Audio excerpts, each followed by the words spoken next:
Well, hello everyone, and welcome back to another episode of the Max Danielsen Show. I'm your host, Max Danielsen, and joining me today we have, once again, another Austin College baseball player.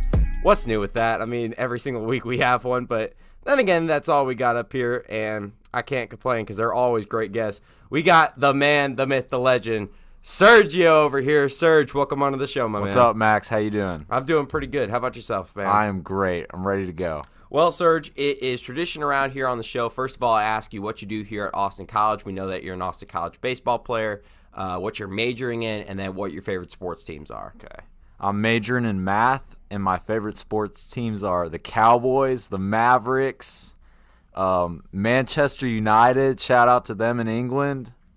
And, yeah, those are and the Rangers, of course. There you go. Now, personally, we haven't really talked about soccer. That's why I was asking you last night if you wanted to talk about soccer. Maybe we'll throw it in at the end. Personally, I'm a Tottenham fan just because of Harry Kane. I love that guy. Ouch. Ouch, man. Come on. I'm sorry, man. I do like them. Surprisingly, don't follow Premier League much. I do now. Whenever it's on, of course, I'll watch it because it's interesting, especially this summer. I'll need to watch it because I think next year they're going to make me start calling soccer games. So we'll have to see about that. That's awesome. Yeah. There's still a lot of things that I'm unfamiliar with. The one thing I still don't understand, and I think you explained it to me more, the offsides thing where you have to be. It's so much different in hockey because all I have to remember is the blue lines. Yeah, I don't really understand offsides in hockey. That's what I don't get. I think that. Oh yeah, so that was when your sister was playing up here at Denison, and we had to explain it both to each other what the hell was going on. But, I mean, even so, a shout-out to the Denison soccer team who wants us to come up and cheer again for one of their games. But also shout-out to, like, Dallas, the soccer team there. How about them Lady Falcons? Heck yeah. All right, well, we'll start off here with Major League Baseball. The big thing, of course, still is that Astros scandal, the cheating scandal, where this week I believe it was the owner and the president came out, as well as players such as Alex Bregman, Carlos Correa, and then Jose Altuve all came out and said basically that they are apologetic, quote-unquote, about their actions and that they need to move forward. And I believe it was the president, it was either the owner or president said that it didn't impact the game at all, which is, in my opinion, complete BS. I am totally in agreement with you. I mean, as a Rangers fan, I hate it. Mm-hmm. I hate it. What are the Stros doing, man? And the worst thing, so what I read upon was that the Nationals knew what was going on. That's why they made sure to hide it better. But the one thing, and I saw this week, actually, let me pull up this. I got to remember the guy's name. But a former Blue Jays reliever, his name, so there is a lawsuit going on now from Mike Bolsinger, who was a former journeyman in the MLB. He spent all this time in minor league baseball, then got called up. His last game in the major leagues was against the Astros, and he could barely only get one out. They just lit him up, and basically saying, and his argument is that they ruined his career because right after that, Blue Jays told him, we're done, you're not coming back up, sent him down, and I think he retired afterwards too. And there's a guy on YouTube by the name of Matt Antonelli. He was the former number 9 pick in the 2009 draft. Didn't really have a long career, but he does a lot of great baseball videos. And basically he was talking about how this makes sense, specifically the fact that, what if he got through those couple innings, maybe he'd still be in the MLB. But, I mean, it just stinks because, that impacts the game so much. I know it impacted a lot of careers. I know a guy by the name of Phil Hughes who was in the MLB for a while, for, maybe 10 years or so. He has a card opening channel on YouTube now, which is pretty ironic there. But going off that, but he was saying that he wants his career stats against the Astros changed. And there's just a lot of people that are coming out, like Trevor Bauer, I know, who even so came out this week to bash the MLB for why it's lost this generation of viewers because they don't allow the players to express themselves. He even said that, it's complete, BS that these players are getting nothing, where a guy, or even so, perfect example there, Pete Rose is trying to reinstate himself in the MLB Hall of Fame, which I believe he 100% deserves. I understand he was betting against his team, but compared to what the Astros did, that was a slap on the wrist. And I remember the commissioner came out saying that, this was going to be like the heaviest suspension MLB has ever given. And everyone's like, this might be, they stripped the title or whatever. And then they fire, of course, for A.J. Hinch, Alex Cora, all those guys involved. Yes, that's a big hit. For the players, there was nothing involved. Exactly, yeah. Honestly, it's just sad to see that careers can be ruined by this, honestly. I just hate it. Now, I wonder, here's the thing. Do you think the Astros will continue doing it? No, I don't think they will. They better not. Especially against when they play against my Rangers. Heck yeah. Honestly, my opinion, I don't think they're going to do the same thing, but I think they still will do something. It's a big year for them, honestly. Everybody's going to be looking at them this year. And even so, not only a big year for them, but also a big year for the AL West. Of course, the Rangers have upgraded pitching. Yeah. The Angels they were supposed to we'll get into this next guy here in a little bit. They have a couple deadly weapons in their lineup. The Mariners are just the Mariners. The Oakland A's are always a dark horse. They have really came out of the blue on that one. Always show up in the second half. Of course, Astros have just built this dynasty, of course, of cheaters. But there was some news channel that I don't remember what the name was, but instead of putting Jose Altuve, Astros first or second baseman, they put Jose Altuve, Astros cheater. And I was like, wow. But we'll move on here, kind of going from a former Ranger, one of my favorite Rangers now, personally, of all time, that being Hunter Pence. He's going back to San Francisco. Last year, it was a low-risk, high-reward pickup for the Rangers last offseason, and it worked out for them for the first part of the year before the All-Star break, was hitting phenomenal. Made the All-Star game, though got injured, so could not compete, was going to be the starting DH, and then kind of fell off towards the end of the year. Went back to kind of what we saw towards the end of his Giants career, but definitely am glad that he got re-picked up by the Giants. I know the Giants organization absolutely loves him. The fans love him, and I know, especially for Rangers fans, everyone loved Hunter Pence. He's just a great guy. It just shows there's no right way to play the game because he's the most unorthodox player.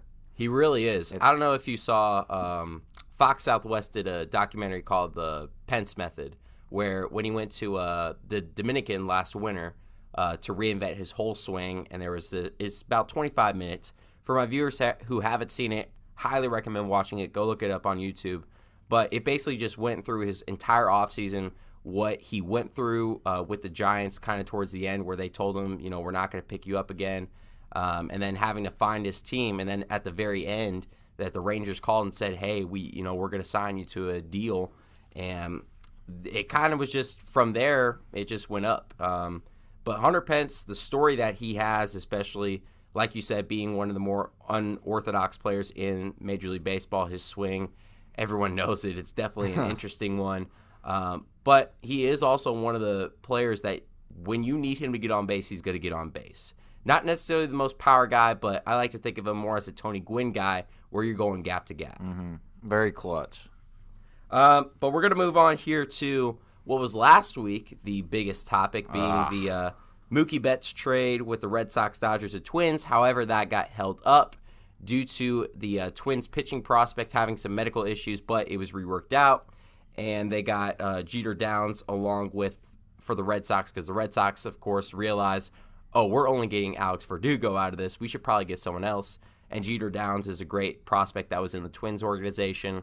But for all sides of this, how do you think this trade worked out? Who do you think was the winner? Who do you think was the loser out of this? The Dodgers 100% was the winner, getting Mookie Betts and David Price. Well, the problem here, for Mookie Betts, it's going to be good, but then you also have to think, and I didn't even realize this till yesterday, he's only got a couple more years left on his contract, and he's going to have a massive payday. Plus, you got all these young guys like Gavin Lux, Now they still have Jock Peterson, Will Smith. I mean, you got all these guys, Dustin May in their farm system. You got a lot of guys, and especially I know they're going to try to get rid of that contract for David Price. As Jonathan Voos says, the most highly paid reliever in Major League Baseball, which is definitely true about that. But to get that generational talent, Mookie Betts definitely is the winning part of the trade. The only part that I don't like for the Dodgers is they did have to pick up the David Price contract, which was really the ceiling deal where if they didn't, they wouldn't get Mookie. Mm-hmm. But going on to the other teams, let's just talk about that. Red Sox, I mean, they got some young guys. I know Alex Verdugo was a stud for the Dodgers. Jeter Downs, I've read up. He's a pretty good prospect out of the minor league or out of the minor league farm system, as well as the guy who's having some minor league problems. But really a big surprise out of this, and what just adds on more firepower to the Twins, is Kenta Maeda. Losing Kyle Gibson, of course, at the beginning of the offseason to the Rangers, they went out, got some big-time pitching upgrades. Also upgrade at third base with Josh Donaldson, even going to produce more home runs for them. That's a big pickup. That is a big pickup right there. But the Twins are, in my opinion, looking like the dark horse team for a postseason contention. They're looking good right now with their pitching that they have. Freaking Barrios, that nasty slider. Jose Barrios, Kenta Maeda, he's a great starter for the Dodgers. But we'll move on here. Speaking of the Dodgers, the trade fell through with Jock Peterson, which honestly, I know they're going to still try to get rid of Jock Peterson and get some money off the table and not have to worry about re-signing another guy. But if they do keep Jock Peterson, what a lineup they have. They are stacked, honestly. It's lethal. Now, the only thing is, do they actually win the World Series if they do? Because they've had guys like Manny Machado on their team. The list goes on and on about the guys who they had, and every single year it's, now they have that piece to get over the hump, and they just never do it. So could this finally be their piece? I think they're the favorites to come out of the World Series, or at least in the NL, and then probably the Yankees because they're stacked too. Yeah. Golly. Yeah. Just powerhouses in the big market cities. Yeah, that's really all you could do, especially when you're a big city. You get a lot of guys there, especially why Texas hasn't really gotten a big guy. I know it's Don't make me cry. We did get Corey Kluber though. We did get Corey Kluber, I like which was a really good trade. But for sure, definitely sad that we got rid of DeShields and Emmanuel Clase, who I knew, or who I actually saw, and that's a funny story about him. We were at the July. It was me and then my roommate Jackson Epps were at the 4th of July game. It was the 2 outs, and he was down in Double A at that point. This is when he was coming up, and it was bases loaded. It was a 5-run game and 2 strikes. Everyone's on their feet, and Clase, if you know him, he throws gas. Like, he's a 100-101 guy. Throws a 101 heater down the middle. Guy cranks it for a grand slam, and everyone's oh no. But I know Clase is going to really, really provide for the Indians whenever he gets up to the big league. Or actually, I think he is in the big leagues. But if they're the Indians, I think they need to keep him down in AAA for now. But, even so, when we're talking about the Angels, right, in this whole thing, the Angels just don't have any pitching right now. No, they do not. They wanted Garrett Cole, but that didn't fall through. And the big thing is, they have one of the best managers in baseball, Joe Madden. Oh, for They sure. have the former Mets manager, Mickey Callaway, who I know from one of my former neighbors who played middle school to high school ball with him, grew up with him. Super, super nice guy. He's a great pitching coach, just terrible manager. No offense to Mickey there. But if I'm the Angels, the number one thing, because Shohei's out this year, so you don't have much to work with. They need to go out and get minor guys. And this is why I don't think they should have gone for Rendon at the beginning, because now you have all this money locked up in Trout, Pujols, because he's got, 2 more years, I think, left on his contract. Shohei, whenever they got to re-sign him. Now you got, now you don't got Jock Peterson. But you have a couple other guys. I know Lestella's a pretty decent second baseman. Aldrott Simmons. And as well, whenever Joe Adele gets up to the big leagues, he's going to be a big part for them. Moving on here, kind of going off from that Indian side, when we were talking about Clase, to a former Indian who got a minor league deal with the Chicago Cubs, being Jason Kipnis. Back in his prime, he was one of the best second basemen in the league besides Pedroia. Great player.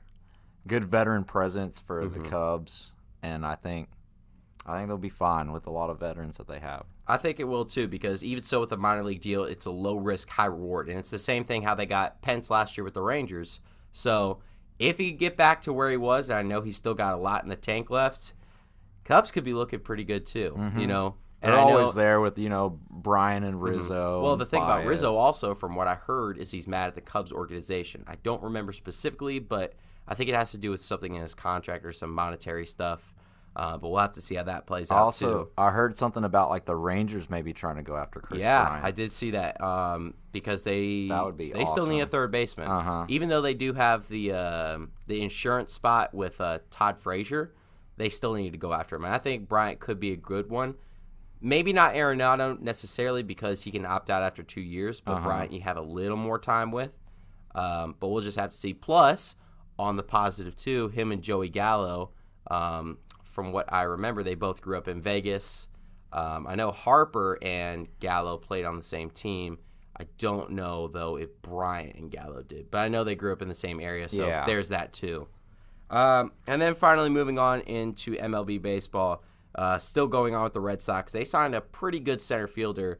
Not the best bat, but definitely one of the best Gold Glove center fielders. Some of the catches that he's made in his career have been ridiculous. I mean, I love watching him. I love watching him defensively. I mean, he's one of the better probably one of the best defensive center fielders, being Kevin Pillar, that we've seen in this generation for sure.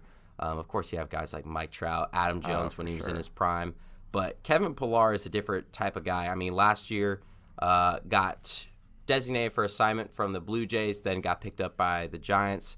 And for the Red Sox, who now had to fill that void with Mookie Betts, a good signing for them. Even though you're missing the bat of Mookie, yes, Kevin Pillar will kind of produce the same amount of bat, maybe not as good, because of course Mookie Betts is generational talent. But he still will get on base, and then defensively he'll you're save still some gonna be runs. Fine. Yeah. We're going to move on here. Last week, this was our end topic, and of course, had to bring this up.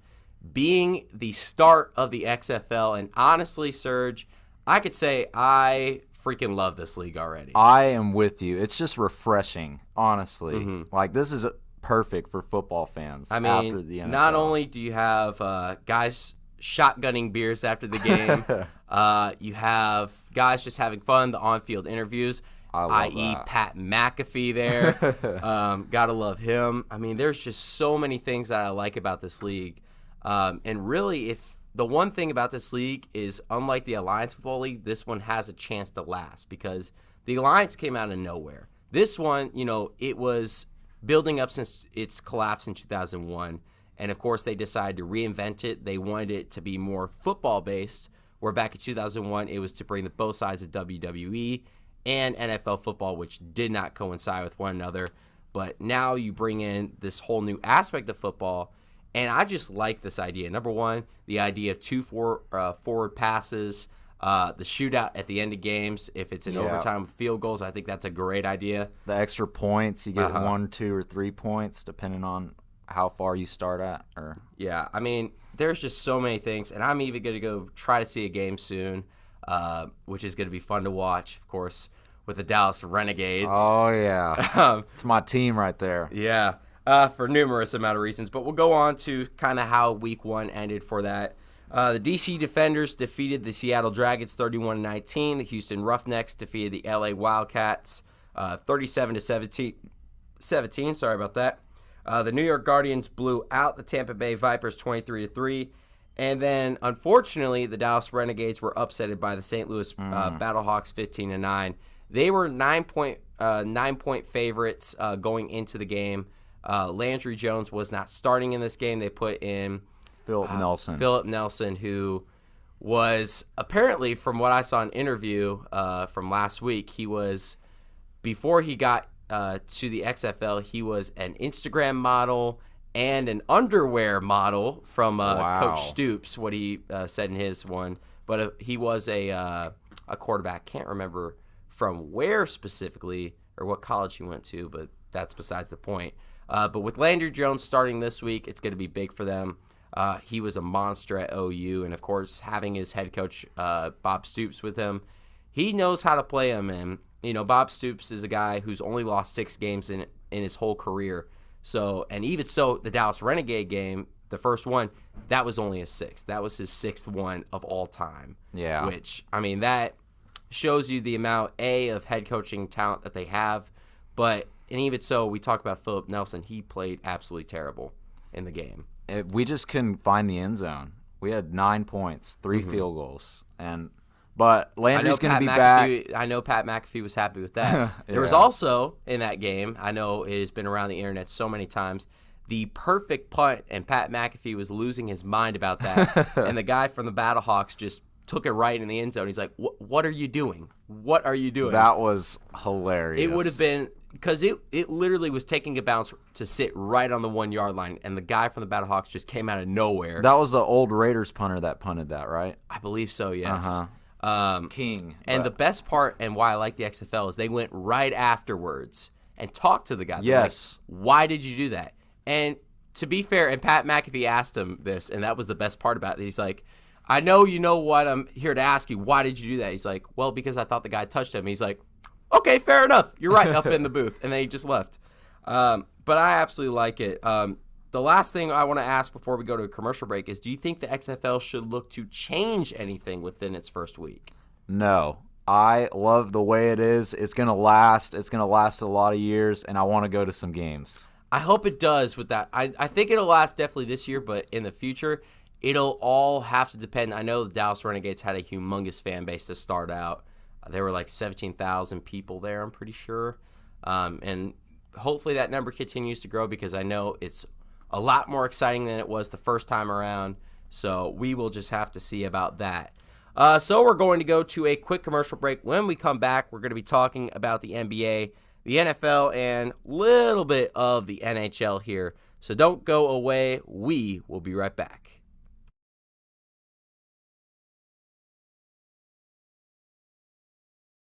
The Max Danielsen Show is proud to announce Gage's Granite as an official sponsor for the Saturday podcast. Gage's Granite is a family-run company operating nearby in the Dallas Metroplex.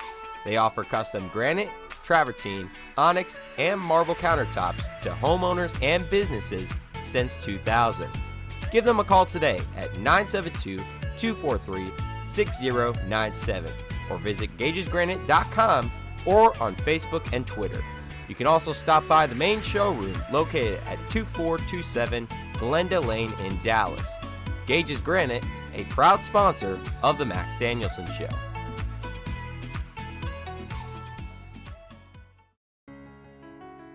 Hey guys, this is Jason with Lacrosse Monkey. Are you looking for a place to shop for your next athletic season? Monkey Sports is here to help. Whether you're looking for baseball, hockey, or lacrosse gear, if you can dream it, we've got it. We provide both the latest and best on the market equipment for your athlete. Stop by and visit us at 105 West Bethany Drive, right off of US 75 in Allen. Monkey Sports, a proud sponsor of the Max Danielsen Show.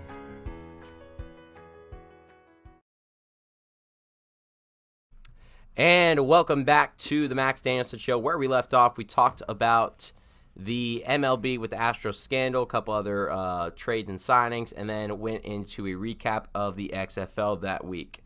So going on to the NBA, Damian Lillard came out and said that he was not going to be participating in the All-Star game due to injury, and someone who was snubbed the first time around, being Devin Booker, was replaced. And of course, highly deserving of that this year, putting up 26.4 points per game, 6.3 assists per game, and 4.2 rebounds per game. Devin Booker has been really the key piece for the Suns all around. I mean, he's one of the best shooters in the game, one of the best upcoming talents, being from Kentucky. He is really looking to be a really key piece in the NBA, and even so has already been that. I know last year dropped 61 game. But, I mean, what do you think so far about that? Do you think that there should be another guy in place of him? Because I know Bradley Beal was also snubbed of it. But I want to just ask you, what do you think about this? No, Devin Booker needs to be there. He deserves an all-star selection. Mm-hmm. He's one of the most underrated players. He really is. He really is. He just goes because I think it's the market that he's in Phoenix. Well, yeah, of course. Yeah, I mean, they're not the greatest team in the world. And they're not good. Of course, besides having Aaron Baines. Yeah. But, man, he's just an amazing scorer. He can score the rock. Like, he could shoot the rock. He's just good. All around great player. And I'm glad also that Damian Lillard said that he needed to be replace him. Definitely. Devin, and I love that about Damian Lillard. For sure. Do you think, now going back onto the All-Star game, do you think that Bradley Beal could get a selection? Do you think that'd be possible? I don't know who they'd have to kick out, possibly, but... Well, no, if like a guy gets injured. Oh, if a guy gets injured, yeah, he'd be next up for sure, but I don't know if anybody's going to get injured in between there. So we'll move on here. The Dallas Mavericks, after being bought out by the Charlotte Hornets, picked up Michael Kidd-Gilchrist. They did have to get rid of my guy, Robbie Brockhoff, who honestly was one of Mavericks fans' favorite players, but of course getting Michael Kidd-Gilchrist, an amazing defensive player, well worth it in my opinion, because that's something that the Mavericks need right now. They have the firepower of Luka and Kristaps Porzingis on their team for offense, as well as guys like I'm trying to think. Why can't I think of his name? DeLon Wright, Seth Curry. Yes. And then you just get the new additions for defense, of course. Maxi Kleber's been doing great this year. Willie Cauley-Stein, who they just got. But what do you think about this pickup?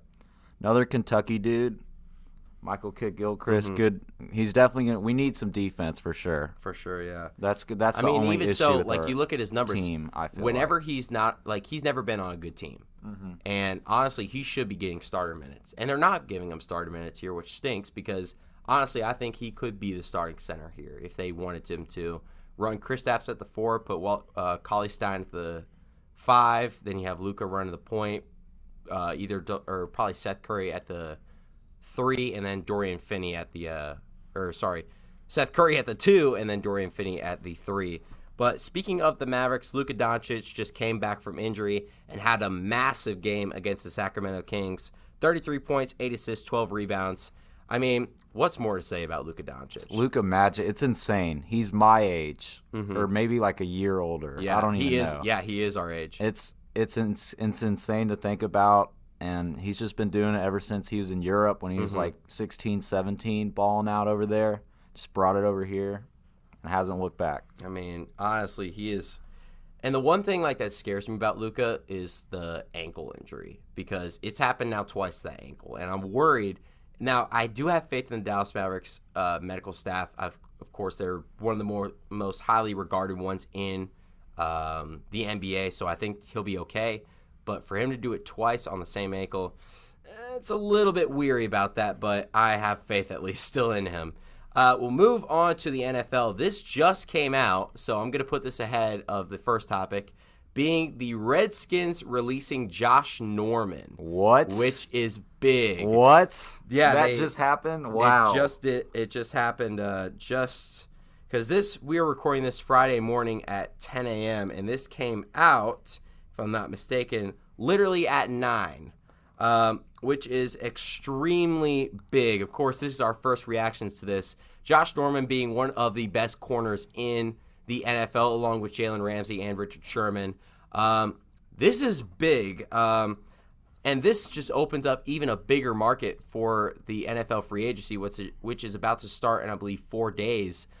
Initial thoughts on this right now? Wow. That is shocking. I guess it was like an attitude problem, or he just wanted out of the team. It has to be a locker room problem, or the fact that the Redskins probably couldn't afford him. That too. They're just looking to rebuild, or I don't know. That's wow. Yeah, I mean, they're saying that it was a big money signing shortly after. I mean, I don't know. This is really. I mean, even so, didn't really have the best year with the Redskins, but still, he's still locked down. Yeah, big name corner.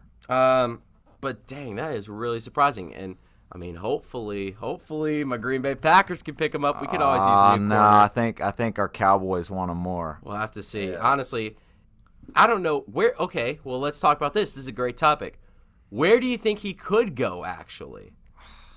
Because you know what would be an interesting one? What if he goes to the Steelers and links up with Micah Fitzpatrick? Oh, my gosh. Think about that defense, right? That secondary is going to be lethal. No, that secondary is pretty good already, and adding him, oh, my gosh. Honestly, I could say either or if the Rams decide to go get him and then pair him with Jalen Ramsey, that could be nice too. I'm gonna give a prediction the Steelers right now. I'm going Steelers. Steelers, that'd be a big pickup.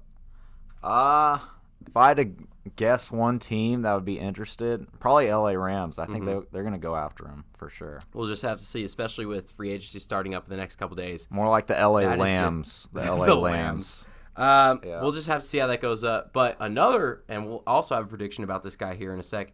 Chargers and Phillip Rivers part ways after 16 years. Your thoughts on this?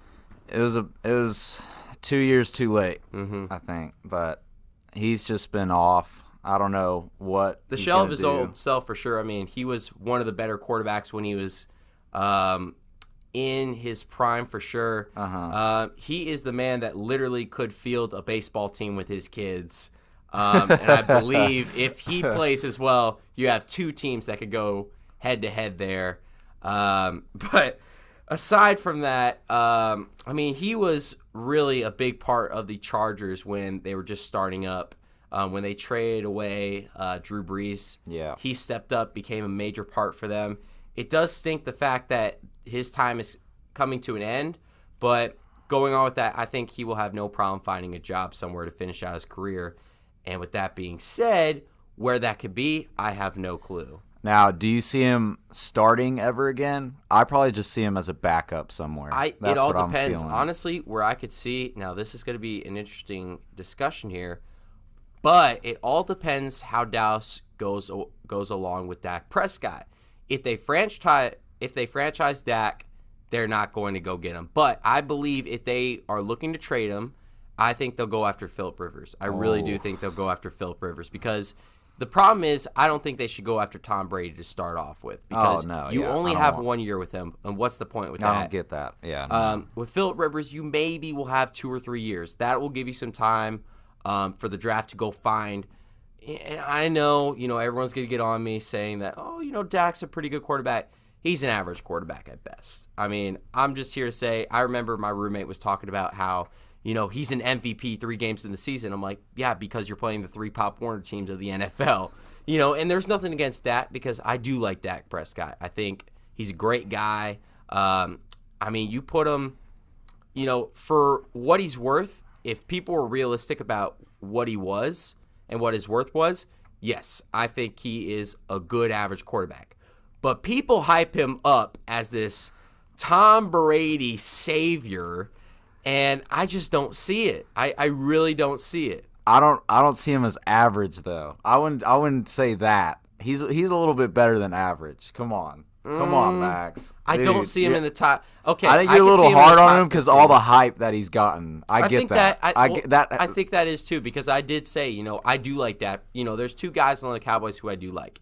Dak Prescott and then Jason Witten. I've always liked Jason Witten, highly respected his game. And Dak Prescott, just a great guy. I've met him before, super, super down-to-earth guy, and he really does care. I don't like Zeke, though. I really don't. I respect his game a ton. He is one of the best running backs in the league. Person, but just he does some things that the incidents are what's going to kill his career. Because if he stays out of trouble, he might have one of the best careers of a running back ever. And that's coming from a lot, saying from a Packers fan there. He is that talented. But, another thing, the thing why I have a lot of, I give a lot of hate to Dak is just the hype that people have around him and the arrogance that Cowboys fans give him. It's not the arrogance that he has, it's the arrogance that Cowboys fans have for him. Yes, yeah.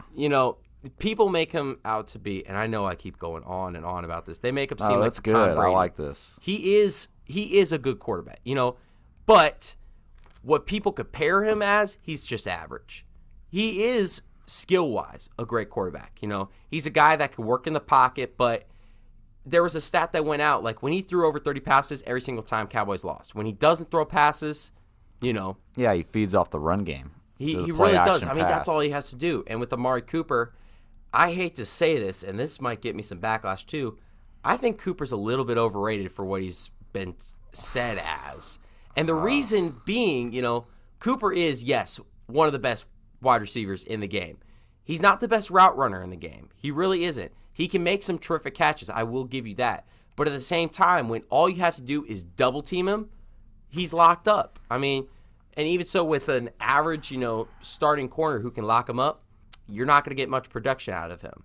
That's the only thing. I think personally, yes, he's one of the best wide receivers. But the fact that he's not one of the better route runners in the NFL, personally, probably not one of the best route runners, one of the more mid to lower tier route runners in the game, that just hinders his game so much. What he did in Oakland, he had Derek Carr, and that's another big thing, in my opinion, because what Derek Carr could do, I think, well, that's also the fact that Derek Carr has been in the league longer than Dak Prescott. He had a lot more leadership in that role and could get it to him and was more confident, whereas we see still Dak is not that confident still in his game, which I think can change, which, in my opinion, and I know I keep saying my opinion a lot, my apologies there, but if the Cowboys go get a better secondary wide receiver, they're going to be set. Then I could see Cooper maybe getting some more experience or getting more receptions without being double covered every single time he goes out, and maybe getting that route running down. Because in Oakland,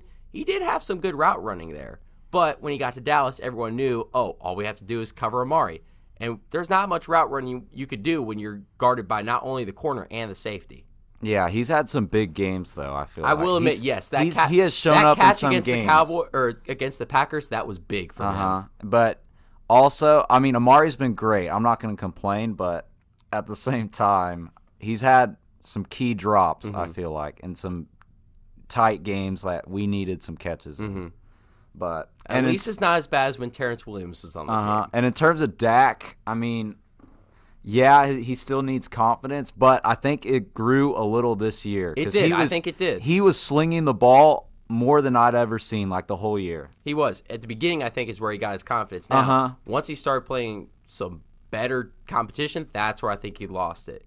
And then towards the end of the year, started picking it back up. I know that win against wasn't it the Giants the last game for the Cowboys?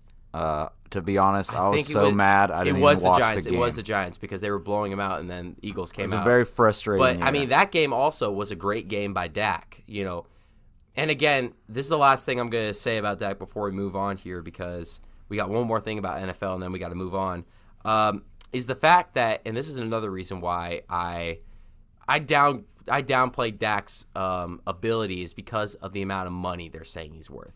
When Jerry Jones comes out and say, we're going to pay him, but then Dak is like, yeah, I want 30 to 40 million. You're not worth 30 to 40 million. The highest paid quarterback right now is Russell Wilson, who I believe makes 32 million, if I'm not mistaken. To go out and say that you want $40 million, that's where I draw the line. I think his worth is around $15 million a year. I think that'd be a reasonable amount of contract. Not the biggest, but not also the lowest. I think that's where he stands in the middle of the pack. I could see an argument for $20 million a year. I think he could deserve that. But in my opinion, it's between 15 and 20 million. Now, will he take that? That's the problem, because he wants 30 to 40 million. And that's why And what are we going to do? Are we going to franchise tag him? I think they will franchise tag him, and I know what Jerry Jones is going to do. He's going to pay him that money. And that's the one thing that I don't want them, from a financial standpoint, yes, you do have Zeke now locked up. Yes, you do have DeMarcus Lawrence locked up. When you lock up Dak, what happens down to Amari Cooper if you want him to keep going? Because you did give up a first-round pick for him, which is big. And in my opinion, and I keep saying my opinion, but just keep stating it there, yes, that first-round pick was totally worth it for him because, yes, Amari Cooper is one of the better wide receivers. That route running does kill his game a little bit, but, again, like you said, key catches but also key drops. But then you also have to look at what are they going to lose defensively. You have Byron Jones' contract who's expiring in a couple years. You have Jalen Smith. We need to keep that man. And Byron Jones. They've been great. Both of them. You also have Vander Esch, whose contract is going to go down from his rookie year. I mean, there's a lot of guys who you're going to have to pay eventually. Well, yeah, we're going to have to sacrifice somebody's going to have to sacrifice some money for the better of the team. And I think that is going to have to be Dak. I think so, too. But we're going to move on from our little bit there from Dak. Always great there to debate that. We'll go on here with Myles Garrett being reinstated by the NFL. Last year, we all remember that whole thing with Mason Rudolph. I mean, let's talk about this. How do you think Or do you think the NFL is going to be keeping a close eye on Myles Garrett? Oh, for sure. Yeah, he's going to be definitely – everybody's going to have their eyes on him for sure. Mm-hmm. And I just can't wait to see the Browns-Steelers game. The next upcoming that's game. Going to be I am so ready for that. They need to make that Sunday night or that something. That should be a primetime game. For sure. That's got to be a primetime game. But yeah, I mean, even so, I mean, just talking about Myles Garrett as a player, one of the better defensive players in the NFL. He's a number one pick. He was the number one pick. I mean, and he has lived up to that hype. He was a very, very big player. I'm trying to remember where he started his career. I'm thinking of a different guy. Wow. Fine. Yeah, I'm thinking of a way different guy. I'm thinking of Jadeveon Clowney for some reason. Okay. The guy who started his career with the Texans. I was like, yeah, he started his career with the Texans. No, he started his career with the Browns. Yeah. But besides that, we will move into the NHL here. Serge, I know that you're not necessarily the most pinpoint on NHL, so it's all right. So I could take a little bit from here. So this came out as well this morning. Minnesota Wild firing Bruce Boudreau this past season, 27-23-7. Not the worst season, but being in the stacked Western Conference and being in the Central Division, which is probably the best division in hockey right now, that's something you just need to get rid of. And just here it says lost 7 of their last 11 games. A change needed to be given to the Minnesota Wild.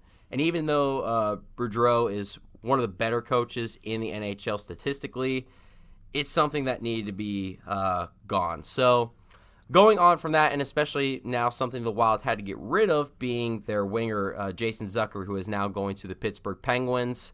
From a couple years ago, the Penguins were a dynasty back in the early decade. Of course, having Evgeny Malkin, Sidney Crosby, Marc-Andre Fleury as their goaltender. Really, they have gone up with age and have really become the shells of their old self. You know, still Crosby is dominating, Evgeny Malkin still being Evgeny Malkin. They have their brand new younger goalie. I can't remember his name, unfortunately. But now adding Jason Zucker, who this season has put up 29 points in 45 games.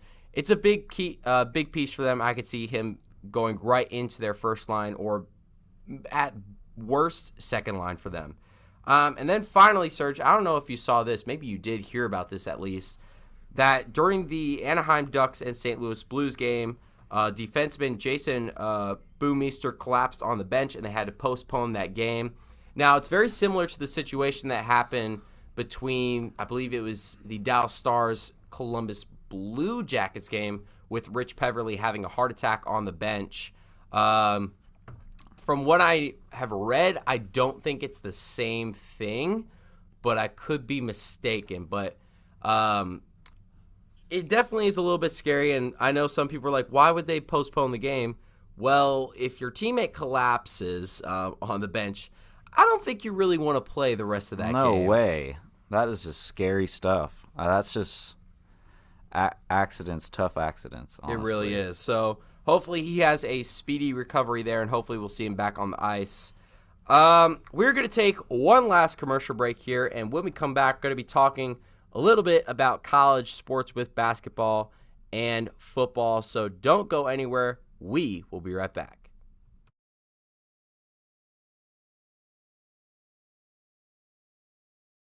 The Max Danielsen Show is proud to announce Gage's Granite as an official sponsor for the Saturday podcast.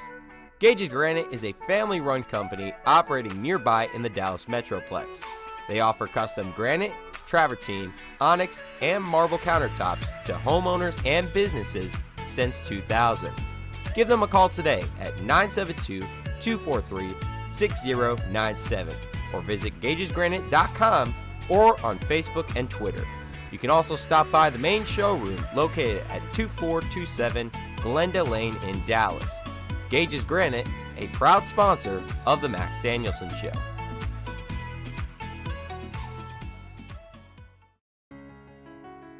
Hey guys, this is Jason with Lacrosse Monkey. Are you looking for a place to shop for your next athletic season? Monkey Sports is here to help. Whether you're looking for baseball, hockey, or lacrosse gear, if you can dream it, we've got it. We provide both the latest and best on the market equipment for your athlete. Stop by and visit us at 105 West Bethany Drive, right off of US 75 in Allen. Monkey Sports, a proud sponsor of the Max Danielsen Show.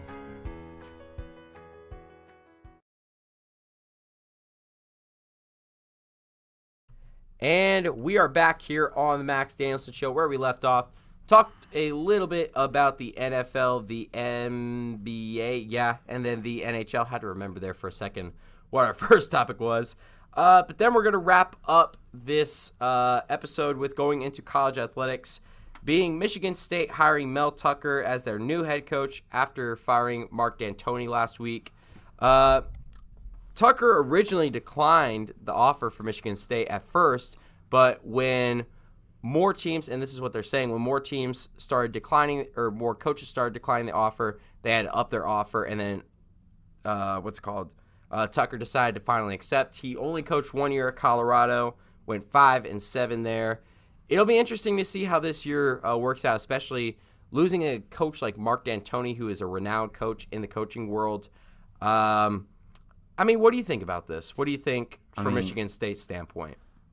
I don't know much about Mel Tucker, but the fact that he declined an offer from Michigan State, a Power 5 school, and the fact that he went 5-7 at Colorado, I don't know. That just doesn't fit. Doesn't sit well. It doesn't. Yeah, I don't know who this guy thinks he is. Yeah, we'll just have to see about that. And it could be, honestly, he did like his job at Colorado. But who knows at this point? Who knows? And then we're finally going to wrap it up this week. This was kind of the big game, the rivalry week between Duke and UNC. Every single year is always probably the best game to watch. I know it was the most viewed game so far this year in college basketball. And Duke won in overtime versus Tar Heels by the score of 98-96 with a Trey Jones buzzer beater. The game originally ended on a buzzer beater, and then they went to overtime, and then, of course, Duke won at the buzzer.